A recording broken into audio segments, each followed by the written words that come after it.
പ്രധാനമായിട്ട് ഞാൻ പറഞ്ഞതുപോലെ ഓർമ്മകളിലൂടെ തലമുറകളെ ശക്തിപ്പെടുത്തുക എന്നുള്ളത് വളരെ പ്രധാനപ്പെട്ട ഒരു കാര്യമാണ്.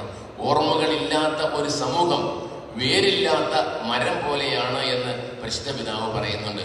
അവൻ എത്ര തഴച്ചു വളരുന്നവനാണെങ്കിലും വേരില്ലെങ്കിൽ എപ്പോഴാണ് അത് കടപുഴകി വീഴുക എന്ന് പറയാൻ സാധ്യമല്ല.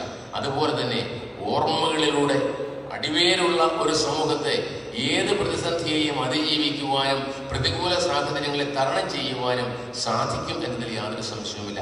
വംശശുദ്ധിയിൽ വചന വഴികളിൽ വലിയൊരു ജനതയായി നാം, തനിമയിൽ ഒരുമയിൽ ഗണമായി നാം, ജ്ഞാനായക്കാർ നമ്മൾ ഇത് നേരറിഞ്ഞൊരു ജനമാണ്, നിറക്കേട് കണ്ടവർ കളയില്ല, ഭാരതസഭയുടെ പൂർവികർ നാം, സുറിയാനിക്കാർ നമ്മൾ ഇത് നേരറിഞ്ഞൊരു ജനമാണ്,